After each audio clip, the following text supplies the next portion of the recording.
Welcome back. Last video में हमने देखा कि सीरीज़ क्या होता है एंड कैसे सीरीज़ को क्रिएट किया जाता है। अब बात करते हैं सम इम्पॉर्टेंट सीरीज़ एट्रीब्यूट्स के बारे में। सबसे पहले मैंने पांडास को इंपोर्ट किया as pd and then read underscore csv method का यूज़ करके टाइटैनिक डेटा सेट को रीड किया, असाइन किया to the variable data. So data is the data frame. Then मैंने नेम कॉलम को एक्सेस किया from the data frame. Return में मुझे एक सीरीज़ मिल गया, असाइन किया to the variable column. So इस सेल को मैं रन करता हूँ एंड कॉलम को प्रिंट कर लेता हूँ। This is a series and these are values present in the series and these are labels called as index. Suppose मुझे index देखना है सीरीज़ का, I'll use index attribute. Attribute को access करना है by using dot notation. Series name और series object, dot notation and then attribute name, shift enter and इस case में मुझे एक range मिल गया starting from 0 stopping at 891 every time step increase होगा विथ वैल्यू 1। सो हमें पता है कि रेंज के केस में स्टॉप वैल्यू को एक्सक्लूड किया जाता है। सो 891 नहीं 890 तक ही होगा इंडेक्स के वैल्यूज़। सो चेक कर लेते हैं कॉलम एंड यू कैन सी 0 से लेकर 890 तक। सो रेंज हमें सेम इंडिकेट कर रहा है। सपोज़ मैं एक और सीरीज़ क्रिएट कर लेता हूँ, pd.series, सीरीज़ का यस कैपिटल एंड देन इसमें एक लिस्ट पास कर लेता हूँ as a data. I am going to say Shantanu, Raj and Jay. Shift enter. By default index 0 1 2 है। मैं लेबल्स पास कर लेता हूँ, index argument student 1, student 2 and student 3। You can see this.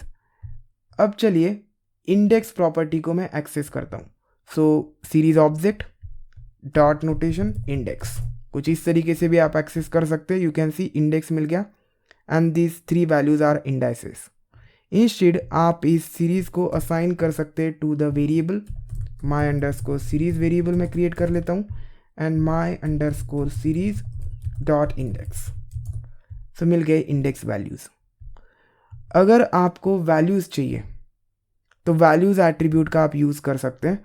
So I'm going to say my underscore series dot values. आपको एक array मिल गया containing all values from the series Shantanu राज जय।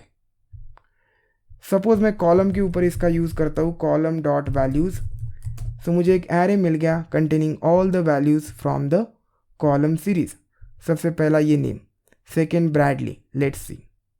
सबसे पहला name Harris, then Bradley and so on. Instead of values आप array इस attribute का भी यूज़ कर सकते हैं to see values.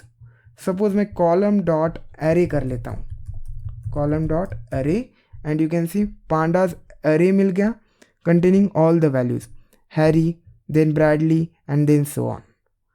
So instead of this attributes आप एक मेथड का भी यूज़ कर सकते हैं टू नमपाई, लेकिन हम एट्रीब्यूट से ही चेक कर सकते हैं वैल्यूज़। यूज़ कर लेते हैं। I am going to say column dot to underscore numpy, ये आपको नमपाई एरे रिटर्न करेगा। So this is a numpy array containing all values from the column series Harris, Bradley and so on. Next attribute is d type. So we covered index, values and array. D type check करने के लिए suppose मैं column dot D type कर लेता हूँ and here you go. D type is O. मैंने already बताया आपको O means, capital O means object. Shape use किया जाता है to check number of rows and columns, shape of the data frame और shape of the series. So column dot shape में कर लेता हूँ and here you go. 891 rows और values but there is only 1 column. Data frame data इस variable से assign है। So data dot shape में कर लेता हूँ। इस केस में आपको रोज एंड कॉलम्स मिल जाएंगे, a tuple containing number of rows and columns. So there are 891 rows, there are 12 columns. So shape का use number of rows and columns check करने के लिए किया जाता है। Then we have ndim, dimension check करने के लिए, and n bytes to check the size consume by the series values.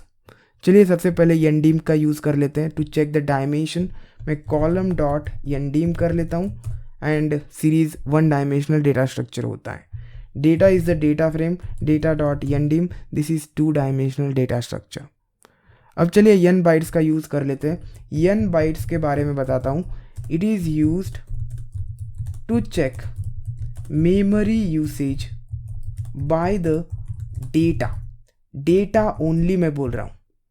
देखिए सीरीज में लेबल्स होते हैं, that is indexes and values होती हैं. सो n बाइट्स आपको सिर्फ मेमोरी कंजप्शन रिटर्न करेगा for values only, for the data only. तो चलिए यूज कर लेते हैं column dot n bytes and 7128 bytes consume किया है only by the values. Next attribute is size. चलिए साइज में एक्सेस कर लेता हूँ column dot size and here you go 891 values. So it returns number of values present in the series. Suppose आप data के ऊपर साइज का use करते हैं तो उस केस में आपको 10692 मिलेगा. This is nothing but number of rows multiplied by number of columns, 891 into 12. So इतनी सारी वैल्यूज़ प्रेजेंट है इस डेटा फ्रेम में, बट सीरीज में 891 वैल्यूज़ प्रेजेंट है. So we covered size and n bytes as well. T transpose return करता है. So data frame के केस में हमें ट्रांसपोज मिल जाता है, लेकिन सीरीज में एक ही कॉलम होता है. सो ट्रांसपोज सेम ही होगा, column dot T. Same output मिलेगा जो हमें नॉर्मल सीरीज के लिए मिलता है, लेकिन आपको पता होना चाहिए attribute. Then we have a name. So मैं सीरीज डॉट नेम कर लेता हूँ कॉलम डॉट नेम एंड इस केस में मुझे नेम मिल गया. अब मेरे पास एक और सीरीज़ है माई अंडरस्कोर सीरीज़. यहाँ पे मैं नेम कर लेता हूँ नो आउटपुट. क्यों नहीं है? Because we have created this by our data. हमने इसे क्रिएट किया है, लेकिन जो कॉलम सीरीज़ है ये डेटा फ्रेम से आया है. सो नेम यहाँ पे रिप्रेजेंट कर रहा है column name. So this is a series and name attribute check कर रहा है कि ये जो सीरीज़ है किस कॉलम से बना है. It is created by the name column. Okay, suppose मेरे पास डेटा है, data is the data frame and मैं एज इस कॉलम से सीरीज़ बनाता हूँ. सो आई एम गोइंग टू से एज. अब मैं यहाँ पे डॉट नेम कर लेता हूँ तो मुझे एज मिलेगा. मीन्स ये जो सीरीज़ है एज कॉलम से बना है from the data frame. So समझ में आ गया. So this is also covered. Empty check करता है कि सीरीज़ एम्प्टी है या नहीं, क्योंकि हम एम्प्टी सीरीज़ भी क्रिएट कर सकते हैं. यूज़ कर लेते हैं I'll say column dot empty. Obviously it will return false क्योंकि इसमें वैल्यूज़ हैं. अगर आप एम्प्टी सीरीज़ क्रिएट कर लेते हैं pd dot series, this is empty series and अब मैं यहाँ पे डॉट एम्प्टी लिख देता हूँ तो मुझे ट्रू मिलेगा. You can C true. Ignore this for me. Next attribute is has nuns. ये चेक करता है कि नन वैल्यूज़ प्रेजेंट है या नहीं इन द सीरीज़. सो मैं क्या कर लेता हूँ, डेटा फ्रेम को प्रिंट कर लेता हूँ and you can see cabin column में नन वैल्यूज़ है. सो चलिए इसका सीरीज़ बनाते हैं. I am going to access cabin. मुझे सीरीज़ मिल गया, इसमें नन वैल्यूज़ प्रेजेंट है. डॉट नोटेशन से हैज़ नन्स को एक्सेस करता हूँ एंड इट रिटर्न ट्रू.